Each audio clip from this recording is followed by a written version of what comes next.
and welcome into Green and Gold now on Sorgi Stories. I'm your host, Anthony Sorgi, and what a week it's been to be a Packers fan. As let's look at this game against Dallas. The Pack taking down the Cowboys on Sunday afternoon in Arlington, and it just was an incredible game. Let's just go ahead and get into the stats of this because it was insane. Jordan Love, 16 for 21, 272 yards, 3 touchdowns, and a 157.2 passer rating. That is the highest in Packers history, if I'm correct, and just insane for the Packers there in the passing game. And then we look at the running game. Well, Aaron Jones, 18 carries for 118 yards and 3 touchdowns. Let's take a look at Aaron Jones' first touchdown on Sunday. I said shotgun. Man, Aaron Jones! Is it a touchdown or is he down? It's a touchdown! Go! Woo! The Packers up early. Aaron Jones. And what a touchdown that was, as well as all of his other scores. And then to the receiving game, Romeo Doubs, the leading receiver, 6 receptions on 6 targets, 151 yards, and a touchdown for Romeo. How about we go ahead and take a look at his touchdown, too?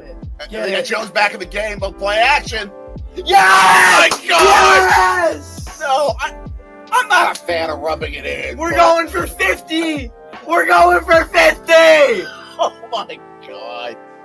I'm not a fan of rubbing it in. Get them some Chick-fil-A! And again, just a great play there. Love to Dobbs. What a duo that is. And another great duo, Luke Musgrave and Jordan Love.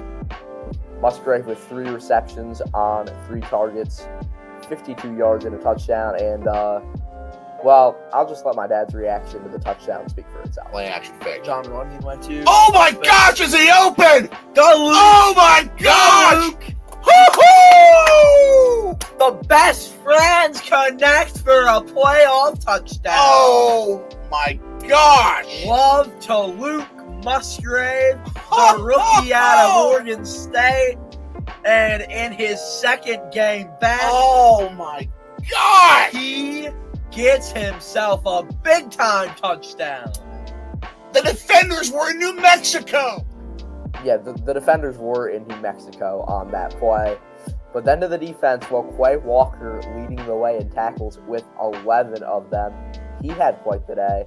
Keyshawn Nixon also with 11 tackles, a sack, and a TFL on the day in Dallas. Jair, he had that insane interception. Let's go ahead and take a look at that. 3rd and 5. Big third down. Ooh. Oh, pick! In Dallas on Sunday, as well as 7 tackles. Lucas Van Ness, Devondre Campbell, and Preston Smith all brought home a sack, and 2 of the guys with TFLs, and a total of 12 tackles between them all. And then Darnell Savage, the defensive player of the game in my book, 4 tackles, a pick, and a touchdown on that pick 6. I mean, just a great performance by the Packers, no doubt there. And, then we look at this big game on Saturday in Santa Clara against the 49ers, who the Packers have struggled with in the last few years. But last time these two teams played, it was 13-10 in the divisional round at Lambeau. Not a pretty game for the Packers. You can go ahead and let's look back at the Grossi raid from that night, the first of 3. Check that out. Oh, we have a Grossi raid! Hey, let's go! Let's go! Tom Grossi! Let's go! We love the Grossi posse here! Let's go, Packers! That was a great clip, but the Packers just couldn't take that one home, sadly, although it was a great night on Sorgi Stories. As good of a night as you can have when the Packers lose. Then you look at the Packers in Levi Stadium, 3-2 overall, but 0-2 in the playoffs. They have struggled when January comes around, and they have to go to Santa Clara. And the other kind of storyline here is that the Packers looking to tie all-time playoff series against San Francisco. And, it would be the first win in the playoffs since the 01-02 season. So 21 years, 22 years. It's been a long time since the Packers beat San Francisco in the playoffs.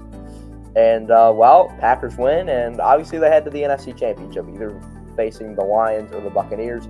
We will find out the winner of that on Sunday when those two teams face off. But the Packers-Niners game is going to be Saturday night. And create history. That has been the big thing for the Packers this playoffs.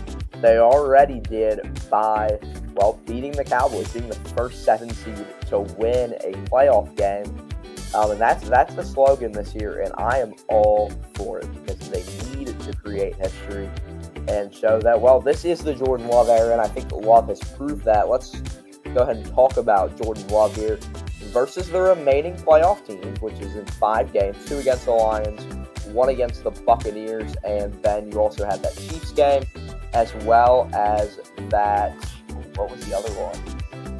You guys in the comments, tell us, because I don't have that off the top of my head here, but there was another game. Oh, the Cowboys game. That was the other one. I can't think right now. But yeah, the Buccaneers game, the Cowboys game, and then the Chiefs game and the 2 Lions games.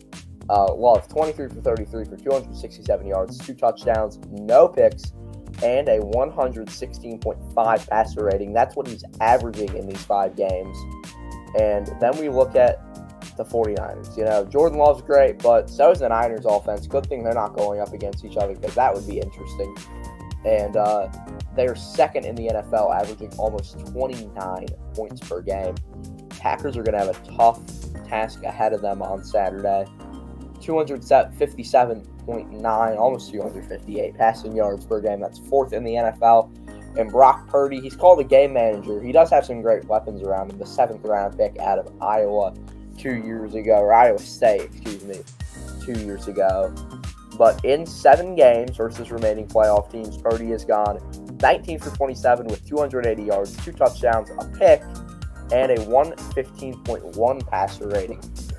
That interception could be key in this game for the Packers.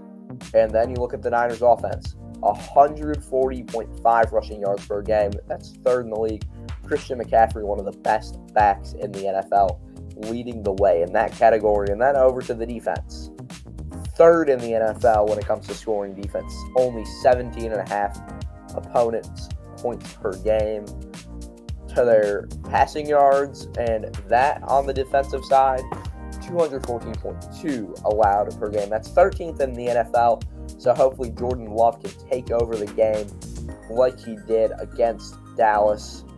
And then you look at rushing. They have a great rushing defense. Doesn't look very good for Aaron Jones on Saturday. 89.7 rushing yards allowed per game for the Niners.